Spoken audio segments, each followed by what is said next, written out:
Hey there, environmental science students. It's Mr. Johnson here with set 5 of our bird identification videos. This video will be going over birds 23 through 27.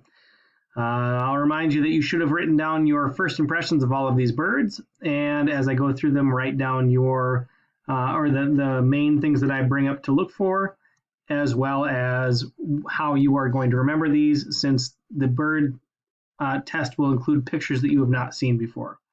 So let's get started with our first bird, the belted kingfisher. This is a bird that people are pretty surprised is even in the area. If you look at it, it is a pretty unique looking bird. It's got this big chunky beak, and it's sort of got this ratty mohawk. The belted kingfisher gets its name from the belt across the chest of the bird, and because it actually is one that you'll find around water, since it does actually catch fish to eat. That's what that big chunky beak is for, is to catch kind of smaller fish. This bird is a little bit bigger than a robin, and again, you'll find it around waterways.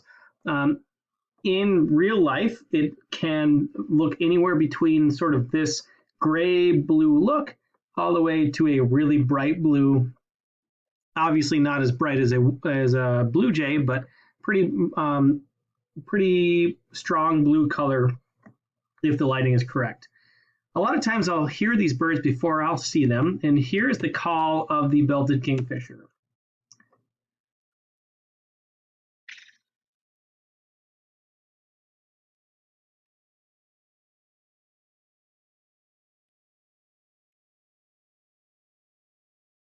It's a pretty raspy, kind of flat, rattly sound.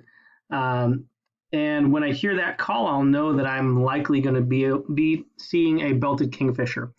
The kingfishers we'll find not only around lakes and ponds, but they're very common, along the bike trail, since the bike trail follows the Big Sioux River for quite a distance. I'll hear these birds. I'll scare them up with my kayak if I'm in the water, and they'll fly maybe 50 feet down the river, and I'll keep chasing them down maybe 2 or 3 times before they double back and I see them flying all the way back up to the top. So I believe that they must have some territory that they stick to. But anyway, the belted kingfisher is a pretty interesting bird that people oftentimes are surprised is in Sioux Falls. Now we get to the American kestrel. This is my personal favorite bird. The American kestrel has a lot of characteristics that just make this a really, really cool bird.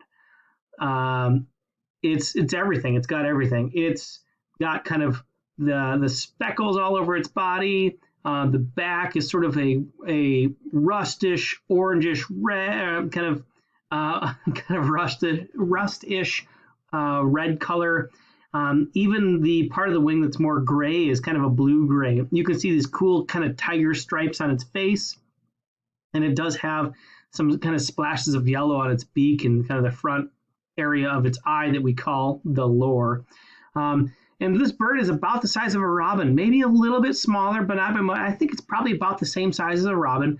And if your eyes are drawn to that beak, you might guess that this is a bird of prey. It's a bird that's the size of a robin, and its main food supply are things like mice. It doesn't eat seeds. It doesn't go after things that you would expect for a bird its size. So this is a really cool bird. People will be driving down the highway or a gravel road or something, and they'll look up and they'll see on the telephone wire something that they assume is maybe a robin or maybe like a dove or something. But no, it might be an American kestrel. To give you an idea about the size of this bird, you can see this lady. I have no idea who this is. I got it off the internet kind of as a size comparison. But you can see how small this bird is compared to this lady. It is just a cool looking bird. So that's the American kestrel. And we'll move on to the red-tailed hawk. The red-tailed hawk is a really, really common hawk in South Dakota. Chances are pretty good that if you've seen a hawk, it's likely to be the red tail. It gets its name, obviously, from this red tail. Sometimes the tail looks kind of more orangish, but if you see more or less kind of a brown bird of prey flying with a really big wingspan, If you catch a glimpse of its tail, and if it's that orangish red, you might even get to see this white band across the tail. The red-tailed hawk is one also that you'll sometimes see along the edges of interstates, sitting on the wooden posts that are holding up barbed wire fences. The red-tailed hawk also has kind of had a little bit of its identity stolen because its call has been stolen to make it sound like a different bird. Let's see if you can guess what it's been used for. Oh, that's the belted kingfisher. Let's see if you can guess what its call has been stolen to sound like.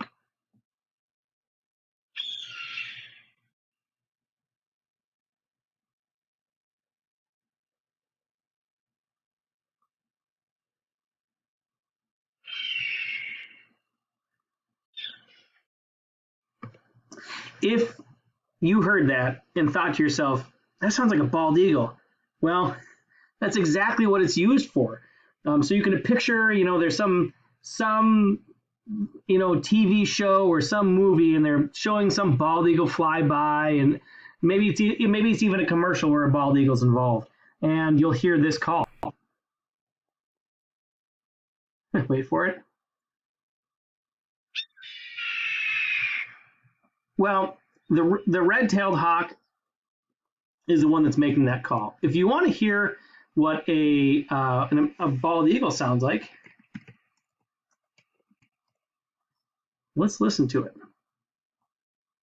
You'll see that the bald eagle has a way different call than the red-tailed hawk, and I think you might guess, or I think you might be able to pick up, why the call has been swapped out.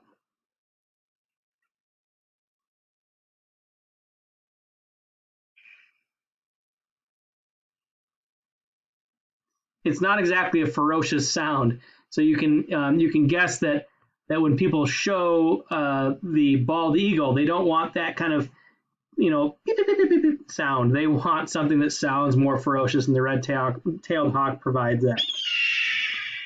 So don't be fooled again. Let's go back to our screen here. The red-tailed hawk. Again, here you can see that hooked beak is incredibly good at tearing up meat. An interesting thing about hawks, red-tailed hawks and bald eagles and the American kestrel, is they don't really need to eat or drink water. They get pretty much all of the liquid that they need from their diet, from that food that they're eating. To switch paces entirely, our next bird is the white-throated sparrow. The white-throated sparrow has all of the color patterns that you would expect from a house sparrow, kind of that chunky, browns on its back. But this sparrow has quite a bit different, patterning on its head. It's sort of got this skunk striping on its head with a yellow lore. Again, there's that word again. Lore is that area just in front of the eye, behind the beak. But anyway, it's kind of got this skunk striping on its head, yellow in front of its eye, and it does have this obvious bright white chin to it. The white-throated sparrows you'll see a lot of times migrating through, and around this time of the year, I've seen several of them at my bird feeders, at and underneath them. So kind of pay attention. Just because you see something that looks small and sort of sparrowy doesn't mean that it's a house sparrow. It very well could be a white-throated sparrow or even a chipping sparrow. That's one that I've seen a lot lately, and I have not included on this, but look it up if you are having fun learning birds. Let's end this video with the Baltimore Oriole. Baltimore Oriole is a really bright, cool-looking bird. I've heard students say that they think that should be our WHS, or Washington High School bird, right? And I can see where they're coming from. It's got a lot of black on that back, maybe a little bit of white on its wings, but overall we get this really pretty bright orange chest. People will sometimes get this confused for an American robin. They'll get these confused sometimes, but go back to the American robin and you'll see that they're quite a bit different. The Baltimore Oriole, that orange on its wing, and otherwise a black bird.